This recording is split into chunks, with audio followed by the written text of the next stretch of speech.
Leo tutaenda kujifunza namna ya kuweza kufanya mpangilio kwenye tangazo, kwa sababu graphics ina sheria zake, na miongoni mwa zile sheria za kufanya graphics ni lazima tangazo lako liwe na mpangilio. Lakini pia kuna kitu tunakiita balance, yani maneno hutaki kuyaweka kila sehemu, umeona? Kwa sababu ukiweka maneno, mfano kama hapa ukaweka maneno yakawa yamezunguka huku yakawepo, unakuta tangazo haliwezi likavutia.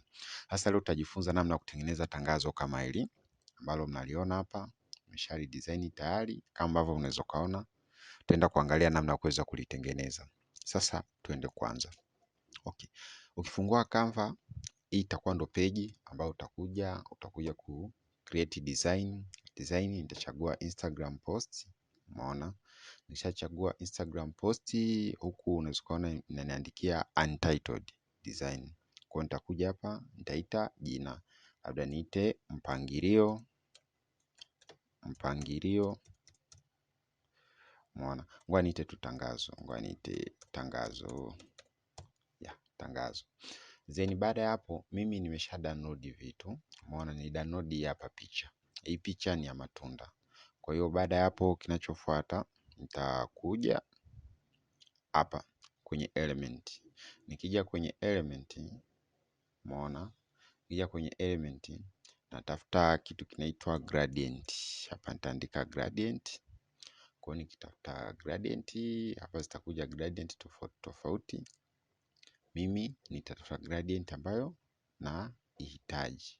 Gradient yenyewe naitaka ni kama hiyo hapo.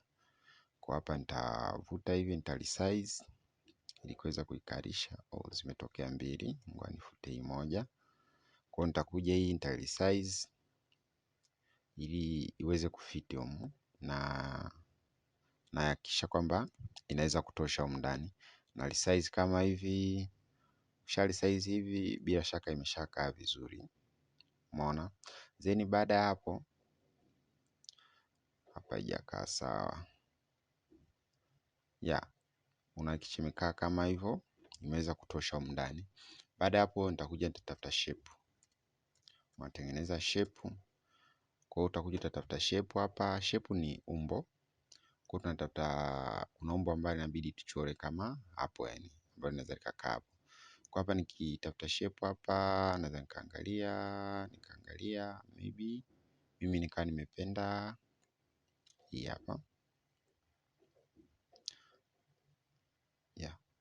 Kwa ukishaichagua kama hivyo,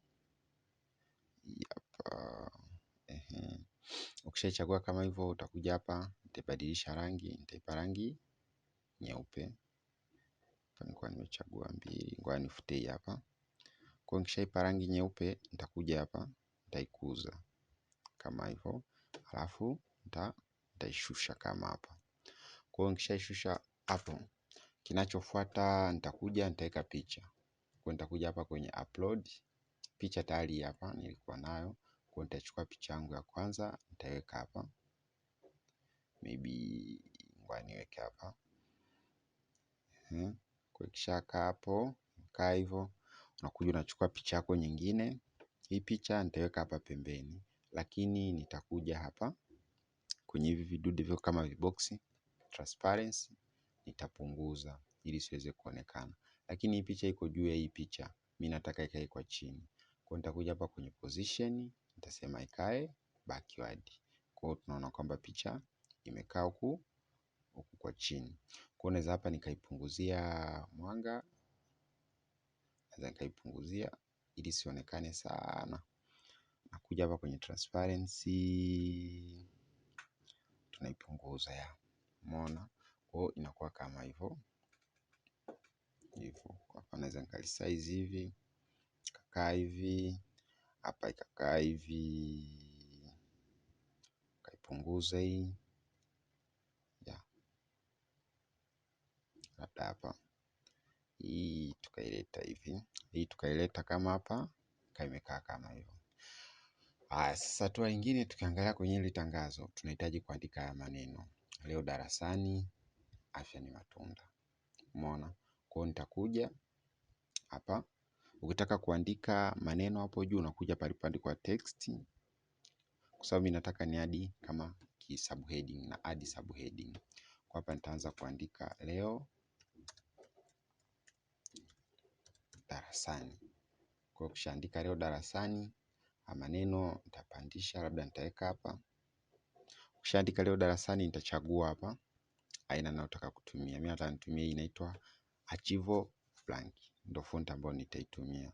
Kwa maneno naweza nikapunguza hivyo, yakawa yamekaa kama hivyo, kama hivi. Nikaweka kama hapo. Then baada ya hapo tunahitaji kuandika afya. Afya ni matunda. Afya ni matunda.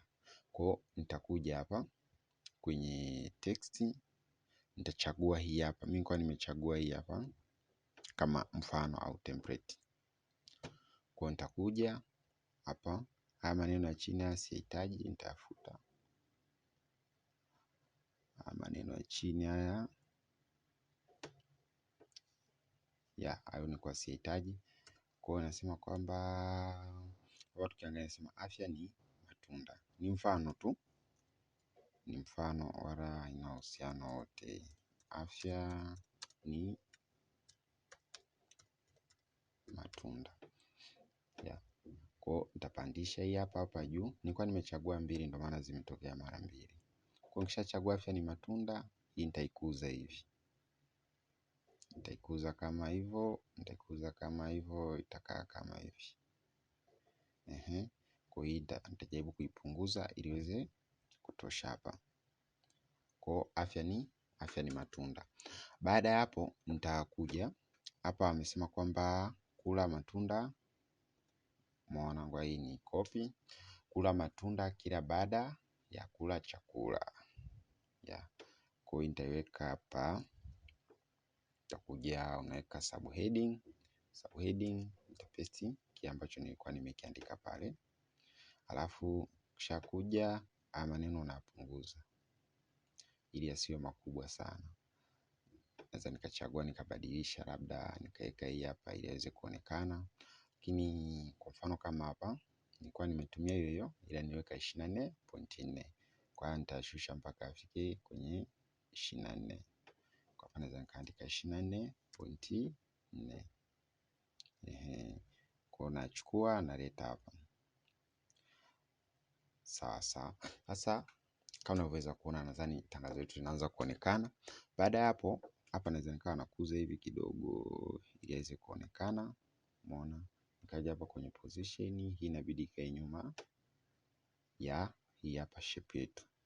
Lakini pia na hii hapa inabidi ikae nyuma ya hii hapa shape.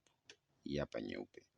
Kwa baada ya hapo kinachofuata, hatua ya mwisho ni kuweka hapa maneno. Kwa nitaweka hapa Makuru Dodoma. Makuru Dodoma. Sasa kuna kaneno kama kana kuonyesha sehemu. Kwa nitakuja, unakuja hapa kwenye elements. Ukija kwenye elements ukitafuta, umeona, unaandika hapa. Mfano kama mimi sasa hivi nataka kutafuta kidude cha sehemu. Kwa unaandika location. Ukiandika location kama hivi, location inatafuta, itaniletea kidude kama hiki hapa. Nakipunguza size, alafu nakisogeza nakileta kama hapa. Baada ya hapo nitakuja kwenye text. Kija kwenye text nitaadi, tufanye kama subheading. Nitapaste yale maneno yangu Dodoma Makuru. Nitabadilisha hapa, nitaweka archivo. Umeona? Nitaipunguza iwe katika size fulani. Then nitaileta hapa. Sasa unaona hapa inakuwa na yenyewe ni nyeupe kwa sababu rangi. Kwa hiyo nitabonyeza hapa palipoandikwa nitaweka rangi ya hiyo hapo ambayo ni hii hapa. Kwa hiyo nitasogeza kama hapa, naweka kitu kama hiki. Kwa hapa naweza nikapunguza hivyo.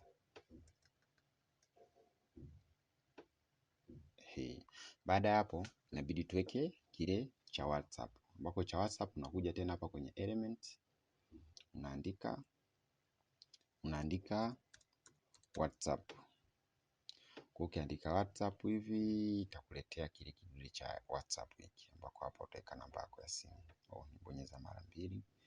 Kwa ukishakichagua kidude hiki cha WhatsApp unakiteremsha kama hivi, unakileta hapa hapo ya unaweka kama hapo.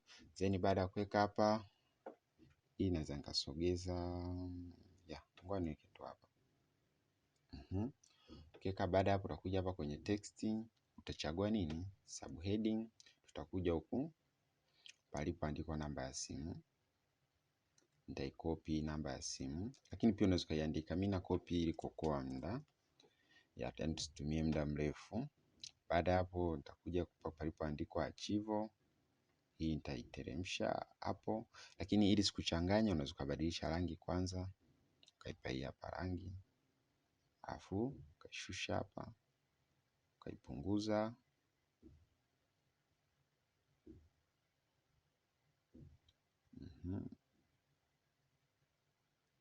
Hii ukafanya kama hivyo.